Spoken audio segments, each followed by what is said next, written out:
नमस्कार दोस्तों, एक बार फिर से स्वागत है आप सभी का आपके अपने YouTube channel Sunil success point में। जैसा कि अभी अभी हमने यानी कि व्यंजक संधि पढ़ी थी, अब हम पढ़ने जा रहे हैं विसर्ग संधि। और विसर्ग संधि के बारे में बात करते हैं तो यहाँ पे इसके कुछ नियम हैं विसर्ग संधि के, और हम बात करते हैं फिर इसी नियमों को हम पढ़ने के बाद हम इसके उदाहरण सहित यानी प्रत्येक नियम को हम समझेंगे अच्छे तरीके से। तो अभी मैं स्टार्ट करता हूँ यानी कि विसर्ग संधि। विसर्ग संधि की परिभाषा के बारे में बात करते हैं तो यानी कि विसर्ग के बाद अगर स्वर या व्यंजन में से कोई भी आ जाए तो उन दोनों के मेल से जो विकार उत्पन्न होता है उसी को हम विसर्ग संधि कहते हैं। मतलब जैसे मान लो एक तरफ जो यानी कि शब्द का जो पहला जो शब्द है उसका अंतिम जो वर्ण है वह क्या होगा, अंतिम वर्ण में विसर्ग होगा, और जो दूसरा शब्द है उसका प्रथम जो वर्ण है उसमें स्वर हो या फिर व्यंजन हो, कुछ भी हो, कोई दिक्कत नहीं है। तो देखो हम बात करते हैं इसकी परिभाषा के बारे में कि विसर्ग के बाद स्वर या व्यंजन हो तो विसर्ग संधि कहलाती है। ठीक है, अब देखो इसके नियमों के बारे में बात करते हैं तो एक बार आप इन नियमों को देख लो ताकि आपको समझा जाएगा। विसर्ग के स्थान पर उपपदीय मान्य नाम, ठीक है, र श और विसर्ग का लोप दिखाई देता है विसर्ग के स्थान पर। ठीक है, श को रुत्व हो जाता है कौन सी सूत्र से, श जुसो रू, श जुसो रू से क्या हो जाता है, स को रुत्व आदेश हो जाता है।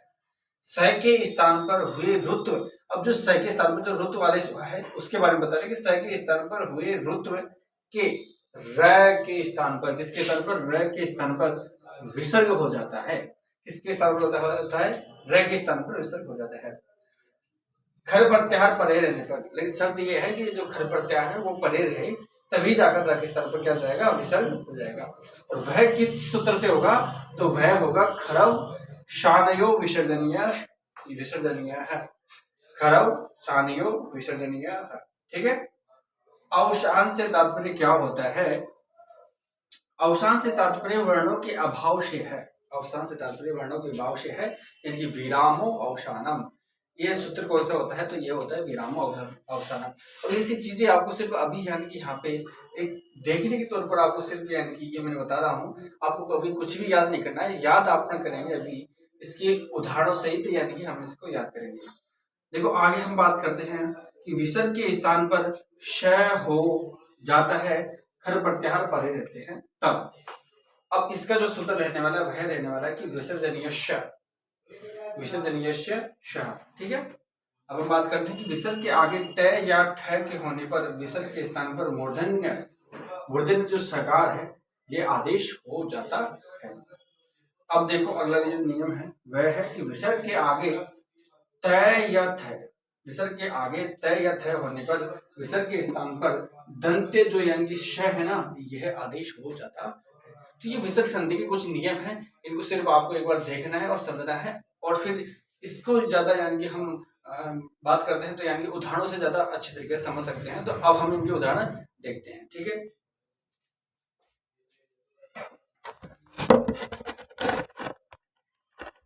तो अब हम विसर्ग जो संधि है उसको हम वापस से अब हम इनके जो नियमों के आधार पर और इनके उदाहरणों सहित हम इसको अध्ययन करेंगे।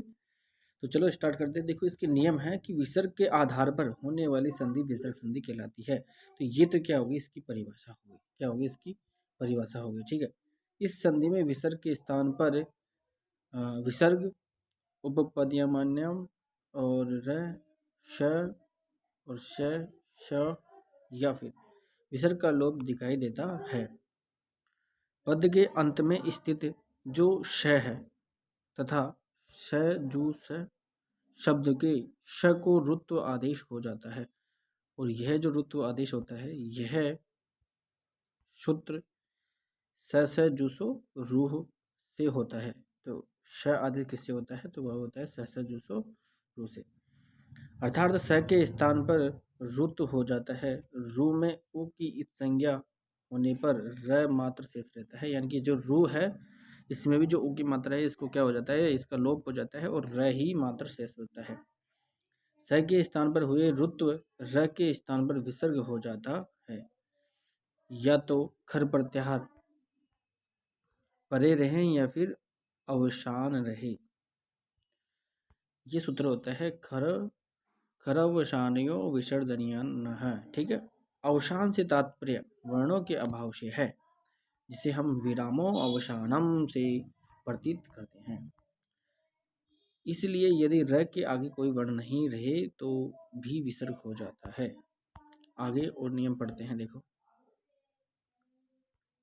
विसर्ग के स्थान पर श हो जाता है। खर प्रत्याहार वर्गों के एक दो या एक दो और श है कि पड़े रहते, यह होता है विसर्जनीय शह।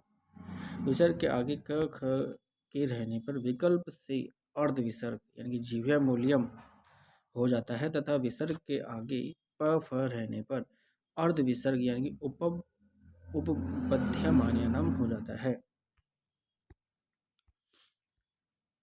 देखो, अब हम कुछ चीज़ें सीखते हैं। सबसे पहले उपपद्यमान्यनम जो यानी ये चीज रहता है इससे किस प्रकार से यानी कि वाक्य बनता है। विप्रह प्लस कथयति। देखो, विप्रह विसर्ग की जगह कौन सा आ गया, जीव्या मूल्यम। ठीक है, कथयति, तो ये अगर ऐसे नहीं बन कर ऐसे बन सकता है कि विप्रह कथयति। श्रमिकः प्लस खनति, श्रमिकः ये जीव्या मूल्यम हो गया, और श्रमिकः खनयति। रामः प्लस खनयति,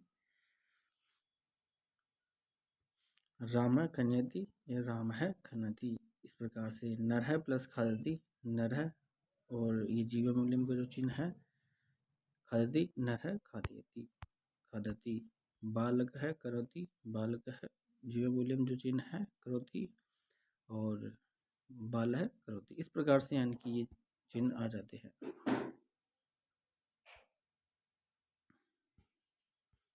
अब हम बात करते हैं कि विसर्ग के आगे च या छ होने पर विसर्ग के स्थान पर तालव्य श का आदेश हो जाता है। कौन सा, शंकर वाला से।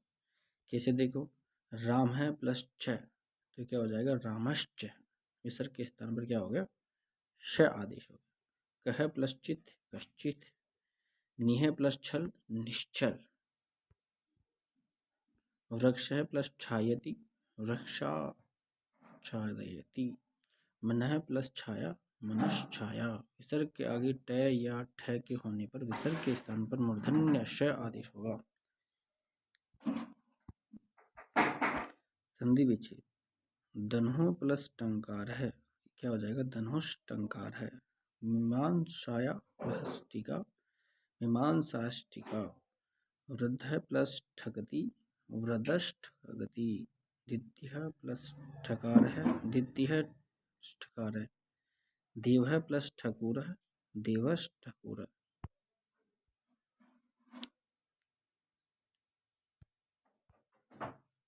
विसर्ग के आगे त या फिर थ होने पर विसर्ग के स्थान पर दंत्य श, सड़क वाला श आदेश हो जाता है। देखो, विष्णु प्लस त्राता, विष्णुस्त्राता। नमः प्लस ते, नमस्ते। बाल है प्लस थुत करोति, बालस्तुत करोति। हरिः प्लस त्रायते, हरिस्त्रायते। देव है प्लस त्राता, देवस्त्राता। राम है प्लस त्राता, रामस्त्राता। इसी प्रसंग में विसर्ग के आगे प वर्ग प फ रहने पर विकल्प से स के स्थान पर उपध्यमान्यानाम अर्ध विसर्ग हो जाता है। पक्ष में विसर्ग ही शेष रह जाएगा। बालक है प्लस पठति, बालक बाल है प्लस पठति, बाल, और यह उपपद्यमान्यानाम, उपपद्यमान्यानाम जो चिन्ह है पठति, बाल है पठति। नृप है प्लस पाति, नृप है उपपद्यमान्यानाम, पाति, नृप है पाति। इस प्रकार से यानी कि ये चीजें उपपद्यनाम के हिसाब से होती है। विसर्ग के आगे श के रहने पर विकल्प से विसर्ग के स्थान पर श होता है। पक्ष में विसर्ग ही रह जाएगा। यह सूत्र रहेगा किससे, वा शरीर से। श के रहने पर श को ष्टुत्व श तथा श के रहने पर श के परे रहने पर श को ष्टुत्व श भी हो जाएगा। कैसे, देखो, सर्पः प्लस सर्ती, ये हो जाएगा सर्पः शर्ती, शर्पः शर्तिः भी रूप बनेगा। हरिः प्लस शेतिः हरिष्यते या फिर हरिष्यतिः। कविः प्लस शोभते कवि शोभते कविः शोभते। रामः शोत्स्यते रामश्यते रामश्यतिः।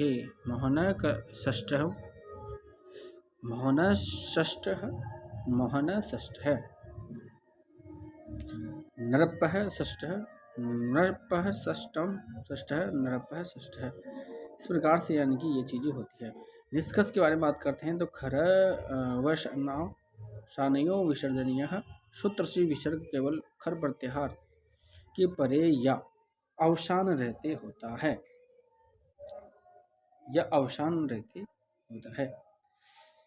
खर से जो भिन्न अर्थात वर्ग के 3, 4, 5 और है य वरल या स्वर के परे रहते श जो स्वरू द्वारा रुत्व को र का श्रवण हो जाता है।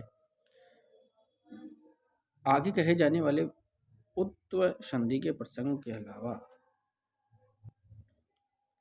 गुरोह प्लस भाषणम गुरोर भाषणम वायु प्लस वाति वायुर्वाति हरिः प्लस गच्छति हरिर गच्छति। विष्णु प्लस माया विष्णोर्माया रवे प्लस गति रवेर गति। अवनेः प्लस गति अवनेर गति। हरि प्लस एति हरिरेति। विष्णु प्लस आयति विष्णुरायति। कविः प्लस अगायति कविर्गायत। पितुः प्लस इच्छा पितुरिच्छा। मातुः प्लस इच्छा मातुरिच्छा। हरिः प्लस अवदत् हरि रवदत्। हरि प्लस आयति हरिर आयति। ये रहा दोस्तों यानी कि विसर्ग संधि का जो पहचान है, उनके सूत्र है और उनके उदाहरण हैं, उसी के माध्यम से मैंने आपको यहाँ पे समझाया है। आशा करता हूँ कि आपको यह वीडियो अच्छी लगी होगी, एक क्लास अच्छी लगी होगी। अच्छी लगी है तो इसको लाइक ज़रूर करो। चैनल पर नए हो तो चैनल को ज़रूर सब्सक्राइब कर ले।